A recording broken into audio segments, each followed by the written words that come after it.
परमात्मा के स्वरूप का स्मरण करिए, जिनके पास न इंद्रियों का आकार है न हस्तपाद आदि का आकार है। तो अंगों का विकल्प का प्रश्न ही नहीं है। हस्तपाद आदि का आकार नहीं होने से कुछ करने का विकल्प भी नहीं है। ऐसा ही हमारा स्वरूप है। जब अपने शरीर का एहसास करने लगते हैं तो हमें शांति का अनुभव होता है, सुख का अनुभव होता है। वहाँ फिर अंगों का नाम का विकल्प भी नहीं होता। स्वसंवेदन में ज्ञान नहीं होता, अंगों का नाम स्मरण हो तो स्वयं ही ज्ञान है। जो जो हम अनुभव का अभ्यास करते हैं तो अंगों का नाम ढह जाता है। अंगों का नाम स्मृति का विषय है, सो नहीं होता है। हमने आकृति को देखा है, मूर्त शरीर की आकृति को, अनुभव में वो आकृति भी नहीं बनती है, तो आकृति भी ढह जाती है। एक शांति का ही अनुभव रहता है। अपने क्षेत्र में शांति का अनुभव होता है। अंगों का नाम नहीं रहता और आकृति भी नहीं रहती, क्षेत्र रहता है और शांति का अनुभव होता है। ऐसी स्थिति जो जो हम अभ्यास करते हैं तो बनती है। कुल मिलाकर के जो हमने भूतकाल में जीवन जिया है, मूर्त पदार्थों को देखकर, अपने मूर्त शरीर को देखकर और उस प्रकार से परिणमन करके इंद्रियों के अधीन, हस्तपाद आदि के अधीन, वो सब अनुभव में समाप्त होने लगता है। सारा व्यवहार उड़ता है और एक निर्विकल्प शांति रहती है। और वह शांति अद्भुत है। एक स्वास्थ्य की उत्तम सीमा को, अंतिम सीमा को प्राप्त करते हैं, स्वास्थ्य की पूर्णता को प्राप्त करते हैं। इस विधि से हम दुखों को नष्ट करते जाते हैं, दुखों से रहित होते हैं और पूर्ण सुख दशा को पा लेते हैं। जगत के साथ कोई व्यवहार ही नहीं रहता। इंद्रिया नहीं है तो ज्ञान पाना नहीं है मूर्त का, हस्तपाद आदि नहीं है तो वृत्ति नहीं है, कुछ का मत करने का परिणाम नहीं है। एक अद्भुत अनुपम दशा होती है जो हमारा शुद्ध स्वरूप है। हम जैसा जीते हैं उसका विस्मरण हमको होने लगता है और वह आवश्यक भी है। स्मरण है, वो ज्ञान है, मस्तिष्क आदि के निमित्त से होता है। तो निमित्तिक भाव मिटता है। एक स्वाभाविक भाव जो सुख का अनुभव है वही रहता है। उस स्थिति को हमने पाना है जहाँ हम व्यवहार अतीत होते हैं। बाहर की जगत से कोई किसी पर पदार्थ साथ कुछ भी किसी प्रकार का व्यवहार नहीं होता। वो ज्ञान का विषय नहीं बनता है। ज्ञान का विषय बने उसके साथ तो व्यवहार होगा, ज्ञान का विषय ही नहीं बनता। बाहर का जगत तो विषय नहीं बनता, हमारे साथ बद्ध मूर्त शरीर भी ज्ञान का विषय नहीं बनता है। नासिका, मुख, आंखें, कान, ये सब विकल्प समाप्त हो जाते हैं। एक क्षेत्र का है और क्षेत्र में अपना अनुभव है, इतना ही रह जाता है। जो हमने व्यवहार बनाया था खुली आंखों से, वो सब व्यवहार मिटता है। अंगों का नाम भी व्यवहार है, विकल्प है, वो अनुभव में समाप्त हो जाता है। ये तो हम प्राथमिक स्थिति में ध्यान ज्ञान का भेद करने के लिए सब प्रयोग कर रहे हैं कि मोक्ष मार्ग जैसा बहिर्मुख रहने रूप है ऐसा नहीं है। तो मूर्त शरीर को हमने जाना था, उनके अंगों का नाम जाना था, तो अभी उन्हीं का आश्रय प्राथमिक अवस्था में लेते हैं। पर जैसे जैसे हमको अपने क्षेत्र में स्थिति बनती जाती है तो जो मूर्त शरीर के अंगों का नाम का जो हम आश्रय करते थे, आकृति का आश्रय करते थे, वो सब छूटती जाती है और एक निर्विकल्प अनुभूति सुख की रहती है। तो ये परमात्मा दशा की ओर बढ़ने का कदम, बढ़ने की दिशा का कदम है, जहाँ लौकिक व्यवहार समाप्त हो जाता है। न मनुष्य गति रहती है, न मनुष्य आकृति रहती है, न फिर अंगों का व्यवहार होता है। अभी तो कुछ भाग लक्ष्य में आता है तो उसको हम नाम दे देते हैं। संपूर्ण मूर्त अनुभव में नहीं आती है तो नाम दे देते हैं। और अब तक हम किसी भाग से प्रवृत्ति करते आए हैं। कानों के भाग पर आकर सुनते हैं, आंखों के भाग पर आकर देखते हैं, नासिका के भाग पर आकर सूंघते हैं। ज्ञान क्रिया में ये क्षेत्र का विभाग बनता है, ज्ञान परिणाम में। और हाथ पाँव से चलते हैं, हाथों से काम करते हैं। तो ये सब व्यवहार भूमिका में ही ऐसा अंगों का व्यवहार बनता है, अंगों का नाम होता है।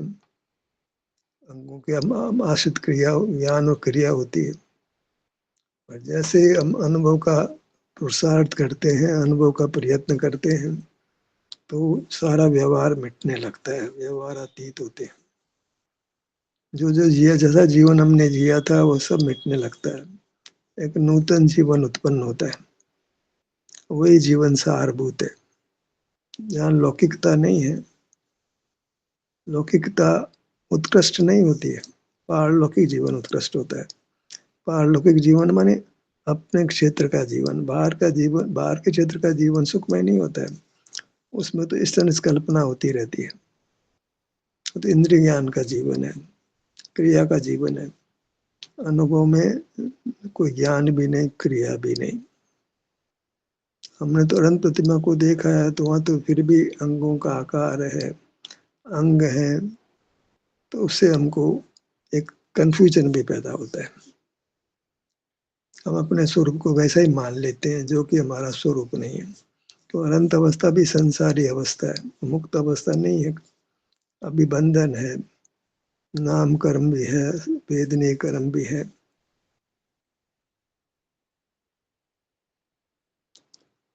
तो उससे हमें आगे बढ़ना है, शुद्ध स्वरूप को आधार लेकर आगे बढ़ना है। अशुद्ध अवस्था आधार नहीं बन सकती, अनंत का रूप आधार नहीं बनेगा। साधना का आधार अनंत प्रतिमा नहीं बनेगी। साधना का आधार सिद्ध परमात्मा का रूप बनेगा, जहाँ इंद्रिय ही नहीं है, मतलब इंद्रियों का आकार ही नहीं है, अस्पद आदि का आकार ही नहीं है, तो विकल्प भी नहीं है अंगों का। स्मृति में नहीं आता, आंख से देखते हो आंख का आकार ही नहीं है, कान से सुनते हैं कान का आकार ही नहीं है। कितनी सुंदर व्यवस्था है लोक में। मुक्त जीव का जो स्वरूप है कितना प्रिय, कितना अच्छा है, जहाँ चिन्ह ही नहीं है, संसार का चिन्ह ही मिट गया है। अद्भुत स्थिति, अनुपम स्थिति है। तो हम हमारा जो आदर्श है, सिद्ध परमात्मा को, शुद्ध स्वरूप को बनाएंगे। तभी कहते हैं तीर्थंकर का जी दीक्षा लेता है तो ओम नमः सिद्धे भी बोलता है, ओम आराध्य भी नमः नहीं बोलता है। ये तो आगम की बात है, और ये तो हम परमार्थ से सोचने की बात है कि हम अशुद्ध अवस्था को आधार नहीं बना सकते। अशुद्ध अवस्था को आधार बनाकर शुद्धता प्राप्त नहीं कर सकते। आंखें बंद तो सिद्ध परमात्मा के आंखें बंद नहीं है, आंखें नहीं है, देखने का प्रकरण ही नहीं है। वैसा रूप अपना चिंतन करते हैं तो फिर आंखें नहीं है हमारे पास, देखने बंद करने की बात ही कहाँ रही, खोलने की बात ही कहाँ रही। उस रूप को देखते हैं तो वहां आंखें खुल ही नहीं सकती। अपने सिद्ध रूप को देखें, जो अत्यंत क्षेत्र से विशाल है और सुख के परिपूर्ण रूप है। वहाँ कोई वेदनीय कर्म तो अनंत अवस्था में कुछ अंश में रहता है, तो वहाँ तो वेदनीय भी नहीं है कि आपको तकलीफ कारण से विकल्प हो जाए। एकदम सुख की पूर्णता है, और हस्तपाद आदि का आकार ही नहीं है, तो कुछ करने की बात ही नहीं है। कैसा अद्भुत सिद्ध स्वरूप है हमारा। अगर हम आगम कोई प्रमाण मानकर जिए तब तो ये बात मंजूर नहीं होगी। हमने तो आगम तो कहता है अंतिम शरीर के आकार होते हैं, तो पर उससे तो शांति नहीं हो सकती। शांति तो सिद्ध परमात्मा के रूप से ही होती है, ठीक तरीके से। जहाँ संसार की स्मृति का कारण ही नहीं है, हालांकि कोई कर्म मुहूर्त नहीं है तो स्मृति नहीं है, पर सब कुछ मिट जाता है, सब कुछ संसार का स्वरूप मिट जाता है। बिल्कुल संसार व्यवहार का कोई स्वरूप ही नहीं रहता निश्चय मोक्ष में। व्यवहार अतीत हो गए, व्यवहार का नाम ही नहीं है वहां पर, व्यवहार का चिन्ह ही नहीं है। संसार मोक्ष मोक्ष संसार जैसा बिल्कुल ही नहीं है। संसार दशा से तो पूरी तरह मुक्त हो गए सिद्ध परमात्मा शुद्ध जीव। वो हमको होना है कि संसार जैसा कुछ भी नहीं है भाई, सिद्ध दशा जैसी है, उसकी उपमा लोक में नहीं मिलेगी। अगर सिद्ध अनंत जैसे ही होते हैं तो उपमा मिल गई, उपमा नहीं मिलती। सिद्ध परमात्मा की उपमा लोक में नहीं है, अनुपम है, उपमा नहीं है। नहीं तो अंतिम शरीर के आकार तो उपमा बन जाएगी। कैसे सिद्ध परमात्मा उसके अनंत भगवान जैसे हैं तो उपमा मिल गई, अनुपमता नहीं रही। अनंत तो संसारी प्राणी है, मुक्त नहीं है। इसलिए हम अपने स्वरूप को जो जो लोग मतलब सर्वाधिक है, उसके आगे संसार लोक ही नहीं है। हम ही सबसे बड़े हैं, उसके आगे कुछ नहीं है। पुद्गल भी हमारा संबंध पा करके, समुद्र का हाथ के कारण पा करके हमारे बराबर हो जाता हूँ। अन्यथा पुद्गल भी लोक प्रमाण मतलब पूरा बड़ा नहीं हो पाता है। पहाड़ बन जाएगा, नदियां बन जाएगी, लेकिन पूरे 343 गणराज्य तो पुद्गल हमारे संबंध से ही होता है। महिमा हमारी है। पुद्गल तो कहा जाए तो हमारा संबंध पा करके लोक प्रमाण हो, अन्यथा कोई कारण नहीं बनता है। भले कोई कहेगा इसके स्कंद बहुत सारे हैं, पर कोई कारण तो बनना चाहिए इतना बड़ा होने का। तो जीव का निमित्त पा करके ही, केवली का निमित्त पा करके ही, समुद्र केवली समुद्र का निमित्त पा करके ही पुद्गल हमारे आकार हो जाता है। अन्यथा तो सूक्ष्म ही रहता है वो। हमारे आकार के सामने तो पहाड़ नदी ऐसे ही है जैसे चींटी हो। हमारे आकार के सामने पूरा जो आज धरती दिखाई दे रही है वो चींटी से जैसी होती है। चींटी भी कहो तो बड़ी है, उससे भी छोटा आकार है पुद्गल का हमारे आकार के सामने। अति तुच्छ है पुद्गल का आकार। अभी तो हम देखें कितनी बड़ी धरती है, कितने समुद्र बड़े, कितने समुद्र बड़े हैं भाई, चींटी जैसे भी नहीं हमारे आकार के सामने। और सुख की कोई उपमा नहीं है, अनंत की भी उपमा नहीं दे सकते। अनंत को भी वेदनीय कर्म का सद्भाव होने से पूर्ण सुख नहीं है। सिद्ध परमात्मा जैसे ही होते हैं, उसकी उपमा लोक में नहीं। आगम तो देवों की बात करता है, स्वर्ग के देवों का सुख कैसा है, स्वर्ग के देवों जैसा ही है। अब स्वर्ग नरक तो हमने देखे नहीं है, पूरा आगम की पढ़ाई है, अनुभूत नहीं है। और अनुभव की जो चीज अनुभव में नहीं आती है वो मुक्ति का आधार भी नहीं बनती है, क्योंकि मुक्ति अनुभव के आश्रित है और स्वर्ग नरक का अनुभव तुमको होता नहीं है। तो स्वर्ग नरक की तो बात करना ही समय खराब करने जैसा है। वैसे तो अनंत का स्वरूप भी हमें ज्ञात नहीं है, तो उसकी बात करना भी वृथा है। इतना तो है कि हम आकार में छोटे तो नहीं है, कर्म से ही संकुचित है। हम क्षेत्र से तो इतने बड़े हैं कि उससे अधिक बड़ा क्षेत्र नहीं हो सकता है। अभी तो बाहर दिखते हैं भाई, हिंदुस्तान इतना बड़ा है, अमेरिका कितना बड़ा है, रशिया कितना बड़ा है, ऑस्ट्रेलिया कितना बड़ा है। भाई ये कुछ नहीं, चींटी जैसे हैं। हमारे क्षेत्र की विशालता है, ऐसा कोई पुद्गल है ही नहीं हमारे आकार जैसा। कितना ही पुद्गल को इकट्ठा करो, हमारे आकार नहीं होता है। पहले हमारे निमित्त से, केवल समुद्घात के निमित्त से हो जाता हो कौन, कार्बन शरीर, तेजस शरीर। अन्यथा जो आर वर्गना तो स्वरूप होती ही नहीं है।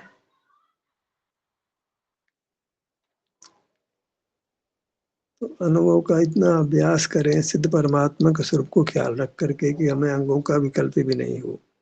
तो आंख बंद करने खोलने की बात ही नहीं है, सिरे से गायब है। केवल अपने विस्तार में ठहरते हैं और शांति का अनुभव होता है। छोटा बाग बड़े बाग का विकल्प ही नहीं है, क्योंकि आकृति का विभाजन अनुभव में होता ही नहीं है। क्षेत्र का विभाजन अनुभव में विकल्प ही नहीं होता। ज्ञान में आते तो हाँ आधा भाग है, पूरा भाग है। अनुभव में तो छोटा बड़ा भाग का विकल्प ही नहीं है। अनुभव अनुभव ही है। अपने क्षेत्र में सुख का अनुभव है। वो क्षेत्र बड़ा है छोटा है ये सब ज्ञान का खेल है। अनुभव में ऐसा कुछ नहीं है। अनुभव में अपने क्षेत्र में सुख का अनुभव हो रहा है। वो क्षेत्र बड़ा है छोटा है सब ज्ञान का उत्पाद है। सब विकल्प है। छोटा बड़ा ये विकल्प है। अनुभव में कोई विकल्प नहीं होता है। अनुभव एक अद्भुत दशा है। यहाँ केवल अद्भुत सुख है। वीतरागता है और भय नहीं है। जन्म मरण का भय नहीं है। किसी प्रकार का भय नहीं है। निर्भय दशा होती है। शांति में भय थोड़ी लगता है। दुख में भय लगता है। क्या हो जाएगा, मर तो नहीं जाऊंगा। एक अद्भुत सुख की दशा पैदा होती है जब हम अपने स्वरूप का यथार्थ निर्णय करके उस रूप पर नमते हैं।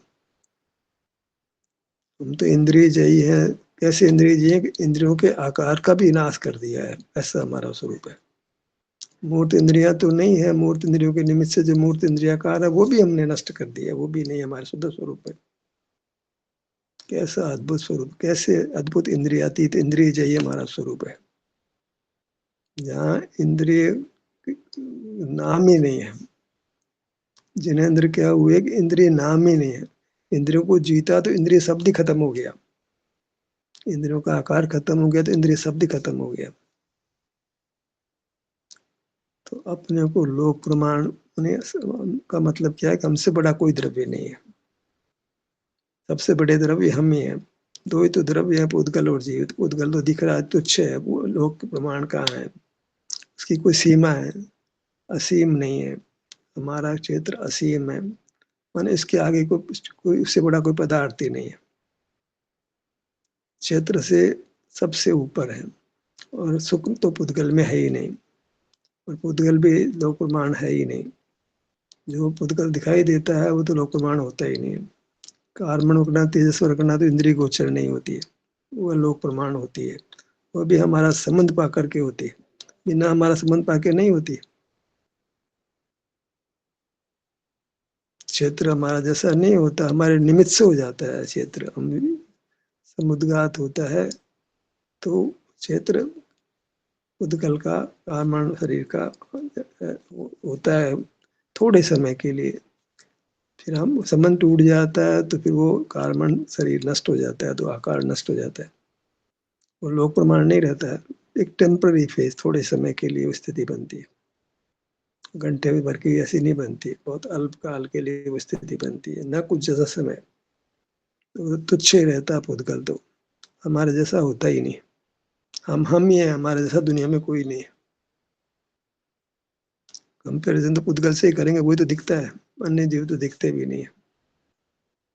अन्य जीव दिखते हैं तो व्यवहार से दिखते हैं तो उनकी शुद्धता दिखाई नहीं पड़ती है। अशुद्ध जीव वही मूर्त के साथ बंधे होते हैं। उनके साथ हम व्यवहार करते हैं। शुद्ध जीव जो सिद्ध परमात्मा उनके साथ कैसे व्यवहार करेंगे। तो परमात्मा के रूप में हमको सिद्ध परमेष्टि को याद करना है जो शुद्ध हो गए हैं। बाकी तो अशुद्ध पड़े हैं। तो हमारा ध्येय पूर्ण शुद्ध, व्यवहार ध्येय हमारा पूर्ण शुद्ध होना चाहिए। सिद्ध परमेष्टि हमारे व्यवहार से ध्येय है, निश्चय से तो नहीं है। बस अपने स्वरूप का निर्णय करने के लिए हमको सिद्ध परमात्मा को साधन बनाना पड़ता है। कैसा है हमारा स्वरूप। सिद्ध परमात्मा जैसा है। मम स्वरूप है सिद्ध समान। सुख शक्ति का निधान हूं मैं। सुख स्वभावी हूँ। सुख का अनुभव करने वाला हूँ। तो हमारा चिंतन समीचीन होता है। काय से, अनुभव से होता है। जब अपने में ठहरते हैं, सिर से पांव तक ही बने रहते हैं तो सब कुछ मिथ्या ज्ञान उठता है। मिथ्या मान्यताएं उठती है। दुख है मिथ्या मान्यता का। मिथ्या मान्यता होकर सम्यक मान्यता होती है और उसको भी हम मर्यादा में ले लेते हैं क्योंकि वह भी हमारा स्वरूप नहीं है। तो उसको भी रोक देते हैं। आचार्य की आज्ञा है। प्रथम स्वभाव का निश्चय किया। शुद्ध ज्ञान में निश्चय हुआ। अनुभव से शुद्ध ज्ञान पैदा हुआ। शुद्ध ज्ञान में एक निश्चयात्मक विकल्प हुआ। फिर उसको भी छोड़ दिया और हमें अपने सुख का अनुभव होने लगा। ये बीच में आता है सम्यक ज्ञान। सच्ची समझ, सारी दुनिया की समझ नहीं, मोक्ष मार्ग की समझ। दुनिया का ज्ञान उसकी बात ही नहीं है।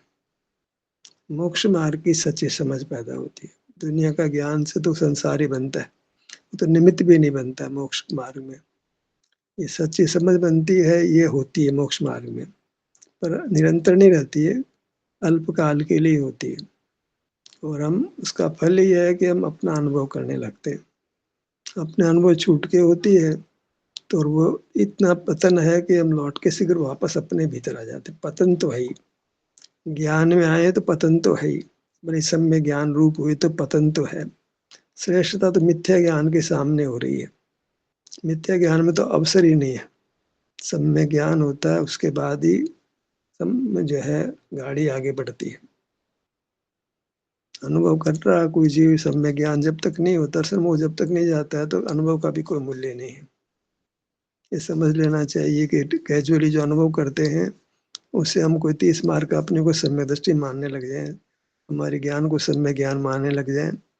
कुछ मानना ही नहीं है, ज्ञान में सम्यकपना मिथ्या ज्ञान का विकल्प ही नहीं करना। हमें तो सुख, अद्भुत सुख हुआ कि नहीं हुआ, ये से मापना है। अनुभव में एक विशेष सुख, सामान्य सुख से अलग सुख हुआ कि नहीं हुआ, ये देखना है।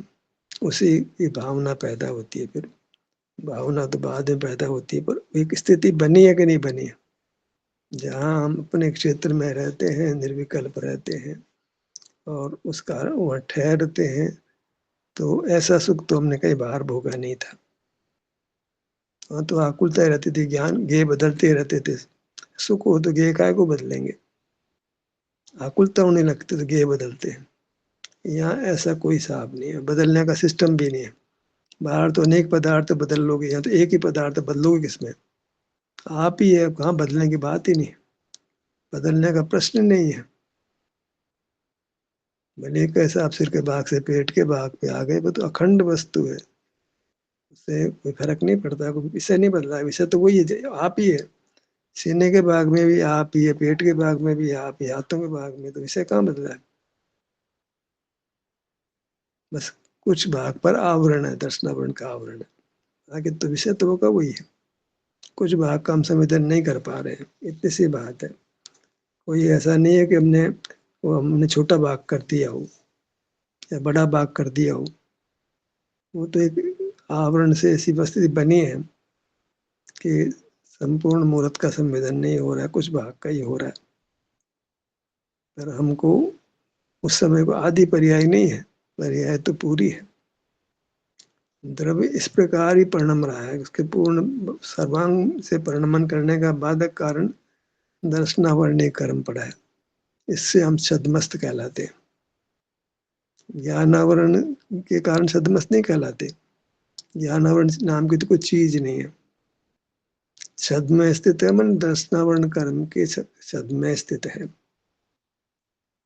निद्रा में तो सर्वगाती है, बिल्कुल ही दर्शन नहीं हो सकता, शरीर का सुख अनुभव में नहीं आता है, ज्ञान ही के लिए करता है। पर जागृति में हमारे पर आवरण है कि पूरी मूर्त का संवेदन नहीं होता है, तो हम छद्मस्त कहलाते हैं। दर्शनावरण के कारण से छद्मस्त कहलाते हैं। छद में है, जो बाधक है, आवरण डालता है, वह दर्शनावरण है, आत्म दर्शन को रोकता है। दर्शन नाम संवेदन का है, सुख का है। तो वह प्रकृति हमको नहीं बननी चाहिए। दर्शनावरण कर्म की प्रकृति नहीं बनती है जब अनुभव का अभ्यास करते हैं। मोह और दर्शनावरण और वेदनीय सता वेदनीय कर्म, ये 3 बलवान कर्म हैं जिनसे हमें अपने आप को बचाना चाहिए। और एक ही तरीका बचाने का कि हम अपने को निर्विकल्प स्वीकार करें। हम तो निर्विकल्प स्वभावी हैं। कोई विकल्प करना, ज्ञान से विकल्प ज्ञान करना हमारा स्वभाव नहीं है। बल का प्रयोग करना हमारा स्वभाव नहीं है, भाव ही नहीं है। ज्ञान और बल नाम का कोई भाव, त्रिकालीय भाव ही हमारे में नहीं है, केवल पर्याय है। जैसे कहते हैं कि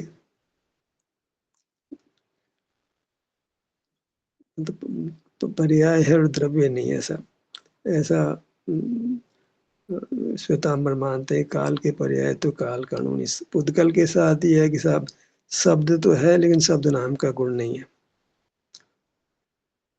ऐसे स्थिति बनती है कि हमारे में ज्ञान तो है पुद्गल के संबंध पर, ज्ञान नाम का गुण हमारे में नहीं है, ज्ञान नाम का भाव नहीं है, फल नाम का भाव नहीं है। क्या है हमारा भाव? केवल सुख है। बड़ी अच्छी बात हो गई, सारा ही परिग्रह मिट गया। सुख चाहते थे डायरेक्ट सुख ही मिल गया, कोई माध्यम की जरूरत नहीं पड़ी। माध्यम में फिर जय पराधीनता सी जैसी हो जाती है, सीधे सुख भोगा जाता है, बीच में कोई सहायता नहीं किसी की, न मूर्त शरीर की, न इंद्रियों की, न ज्ञान की। सीधा सुख अनुभव में आता है, डायरेक्ट। इंद्रिय सुख डायरेक्ट होता है, प्रत्यक्ष सुख होता है, प्रत्यक्ष कहलाता है। ज्ञान के माध्यम से हुआ तो परोक्ष हो गया, दूसरे का नाम पर है। सुख से तो ज्ञान अन्य है, सुख अन्य है, ज्ञान अन्य है, तो अन्य के अधीन हो गया सुख। पर सुख तो स्वाधीन है, अन्य के अधीन नहीं है। ज्ञान अन्य के अधीन है, ज्ञान इंद्रियों के अधीन है। सुख को, सुख पदार्थ, मूर्त पदार्थों के अधीन तो नहीं हो, ज्ञान के अधीन भी नहीं है। एक उसका स्वभाव, इंडिपेंडेंट स्वभाव है, स्वाधीन स्वभाव, स्वतंत्र स्वभाव है। ऐसा हमको अपने स्वरूप का निर्णय करना चाहिए, और सब अनुभव में ही होता है। तो मैं, हमको ध्यान का अभ्यास तो करना ही है, पर ध्यान के अभ्यास से जो निर्णय बनते हैं उसकी बात करता हूँ मैं। जैसे जैसे आप ध्यान का अभ्यास करोगे, ऐसा निर्णय स्वमेव बनता है, करना नहीं पड़ता है, ज्ञान स्वमेव होता है। अनुभव करते हैं और ज्ञान की निर्मलता अपने आप होती जाती है, तो निश्चय व्यवहार खड़ा हो जाता है। ज्ञान की निर्मलता व्यवहार है, और सुख का संवेदनीय निश्चय है। ऐसा कुछ समय तक निश्चय व्यवहार चलता है, कुछ समय तक ज्ञान की निर्मलता चलती है, बाद में ज्ञान की निर्मलता नहीं रहती, केवल सुख ही रहता है। वह एक सिद्ध दशा है। ध्यान कैसे तो यही समाप्त होता है। आपकी सहभागिता के लिए धन्यवाद।